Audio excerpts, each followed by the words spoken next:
Bonjour à tous, Bruno Accès Solutions. J'ai le plaisir de vous présenter aujourd'hui les téléagrandisseurs de la gamme Mezzo du fabricant allemand Reinecker, produit qui est fabriqué et conçu en Allemagne. Le Mezzo, c'est un téléagrandisseur qui est compact, justement, comme vous pouvez le voir là, il est plié sur la table. Il est possible de le transporter dans une sacoche de transport qui est proposée en option. Il existe avec un écran de 20 pouces, comme le modèle que j'ai devant moi.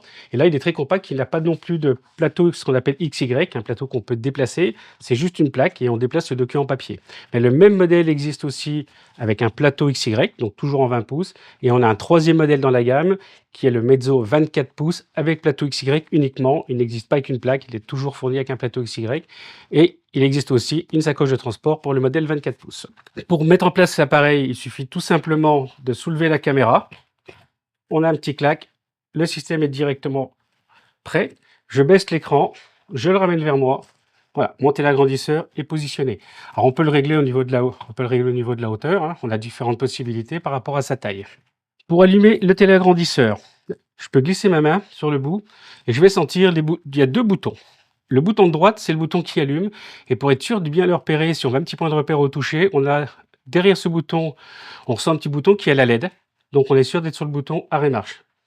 À gauche, on a un bouton qui est le bouton de l'éclairage. Ce bouton a 3 positions. Donc là, je suis en éclairage maximum. Je peux le mettre sur le milieu. Je suis en éclairage complètement éteint. Donc pour une personne photophobe qui peut avoir des besoins de couper l'éclairage, on peut le faire. Et le système a un système de réglage et de paramétrage automatique pour améliorer l'image même s'il n'y a pas d'éclairage. Même si on conseille toujours d'avoir un très bon éclairage. Et je peux le mettre vers le bas où on est sur un éclairage intermédiaire. Je vais aller donc remettre le éclairage à fond. Et donc le bouton arrêt marche, il est sur la droite. Je fais une pression. Ça va mettre en route le téléagrandisseur. Je vais prendre par exemple donc, mon document, une page de journal. Donc le journal, comme on le sait, hein, c'est pas un papier qui est quand même extraordinaire en général, et c'est un peu aussi une des raisons pour lesquelles on aime bien montrer sur le papier journal, pour montrer la qualité justement de l'image qu'on peut obtenir. Le système est fait avec 3 boutons, donc c'est vraiment facile. Le bouton central, c'est le bouton zoom. C'est vraiment très classique, un bouton qui est très souple, qui est vraiment très agréable à utiliser. Donc on a un zoom qui est progressif, hein. On n'a pas de palier, c'est vraiment nous qui choisissons, il n'y a pas de cran sur le bouton. Changer les fonds de couleur, c'est le bouton de droite. Le bouton de droite, c'est le principe un peu d'une vis sans fin, c'est qu'il va tourner en permanence sur lui-même. On n'a pas de cran. Par contre, on a toujours les mêmes positions. C'est-à-dire que si je suis complètement vers le haut, je sais que ça sera le bleu. Si je décale un peu vers la droite, je vais être en couleur naturelle. Et si je vais vers le bas, par exemple, je vais être en noir et blanc. Donc, si je voulais revenir en couleur naturelle, je sais que je vais être à peu près dans cette position-là. Et là, comme on peut le voir, je suis en couleur naturelle. Il y a un petit peu la qualité d'image. Si j'ai besoin de régler la luminosité, on va aussi pouvoir tourner le bouton de droite, qui, comme vous pouvez le voir, voilà, ça va régler la luminosité de l'écran, donc selon ce qu'on peut avoir besoin de plus ou moins de luminosité. Tout à l'heure, je parlais donc du fameux bouton d'éclairage. Donc si je le mettais au milieu, donc là, comme je suis photophobe, je n'ai plus d'éclairage, mais comme vous pouvez le remarquer, le traitement d'image se fait quand même pour qu'une personne photophobe puisse comme couper l'éclairage si vraiment ça le gêne, et avoir comme une qualité d'image qui sera tout à fait correcte quand même pour travailler. Et si je remettais, comme tout à l'heure, je vais dire, vous pouvez voir que, voilà, on obtient quand même un très bon résultat. Si j'ai besoin d'en mettre l'éclairage, je peux aller vers le bas où j'ai un éclairage intermédiaire. Le traitement numérique se refait et j'ai une très bonne qualité d'image quand même. Donc vraiment, on fait les choix selon les documents qu'on va avoir besoin et selon ce qu'on désire regarder. Comme par exemple, si j'utilisais une petite pièce de monnaie, je suis numismate. J'aime bien donner cet exemple. Je montre ma pièce. Donc là, je suis sur l'éclairage un petit peu intermédiaire. Donc là, on est sur quelque chose qui est quand même plutôt pas mal, hein. Voilà. Si je coupais l'éclairage, le système va quand même retravailler. Voilà. Et j'obtiens quand même quelque part un très bon résultat. Donc même pour quelqu'un de photophobe qui voudrait couper l'éclairage, il pourrait quand même regarder ses pièces de monnaie. Et si je remettais effectivement à l'éclairage maximum, on va voir que le travail va se refaire. Il y a beaucoup d'éclairage au départ. Il voit bien qu'il y a trop de luminosité. Et ça travaille quand même de façon à ce qu'on ait un résultat quand même tout à fait propre pour étudier mes pièces de monnaie. C'est un exemple parmi tant d'autres, hein. Si on met un document qui est plutôt sur un papier glacé, c'est pareil, on va laisser faire sa mise au point. Là, je peux retravailler aussi la luminosité selon les besoins, hein, bien sûr. Chacun va adapter à l'éclairage ambiant. J'ai besoin d'avoir du noir et blanc, j'ai besoin d'avoir quelque chose de propre. Voilà, on peut tout à fait obtenir tous les résultats qu'on désire. Donc on a vraiment la simplicité au niveau de l'appareil avec ces 3 boutons.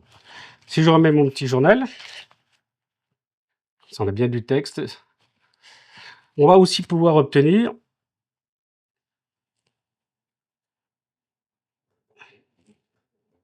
voilà, comme vous pouvez le voir, on a le masquage.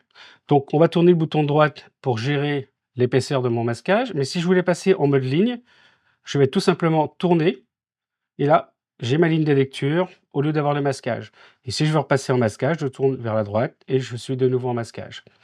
Je refais une pression sur le bouton, j'ai le masquage cette fois vertical et j'aurai la même chose si je resserre et dans l'autre sens, j'obtiens la ligne de lecture si c'est ce que je préfère.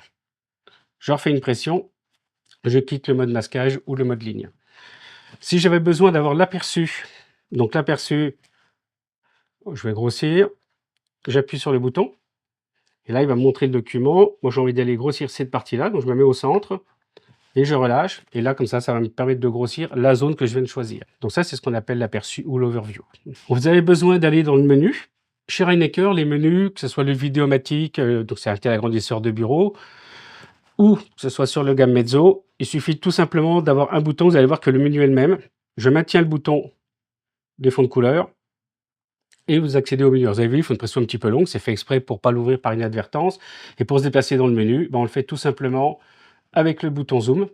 Et si j'avais besoin par exemple de choisir au niveau, je vais faire un choix par exemple sur le grossissement, je me mets dessus, je valide en cliquant sur le bouton zoom et je tourne. Là, je peux me passer à standard, je rappuie. Et là, si je veux quitter le menu, c'est soit je peux descendre sur quitter, mais on peut tout simplement faire aussi une pression sur le bouton et j'ai fait mon réglage. Et si on voulait aussi avoir les réglages au niveau des fonds de couleur, j'irais dans le menu avancé et là, je peux aussi choisir les fonds de couleur. Donc, c'est un appareil qui est très simple, qui est compact, avec une très bonne qualité d'image. Je vais finir la présentation en vous montrant comment, une fois qu'on a fini de travailler, et si on désire ranger son mezzo, vous pouvez très bien le laisser sur le bureau 24 heures sur 24, hein, c'est tout à fait la place d'un téléagrandisseur.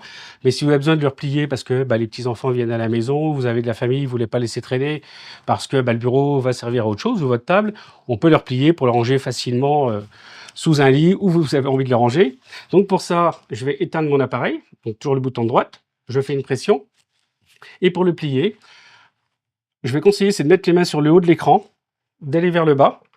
Ensuite, vous allez remonter tout simplement pour aller un petit peu le recaler au-dessus. Et là, à ce moment-là, vous avez un bouton sur la tranche, vous appuyez dessus et vous le repliez. Le gros intérêt du mezzo, c'est vraiment sa qualité et un tarif qui est vraiment très abordable quand on a besoin de s'équiper d'un téléagrandisseur simple et de bonne qualité. Je vous propose de bien penser à vous abonner à notre chaîne YouTube. Mettez-nous des petits pouces de temps en temps, ça fait vraiment du bien et ça continuera à nous pousser pour vous proposer des vidéos de qualité. Je vous dis à bientôt.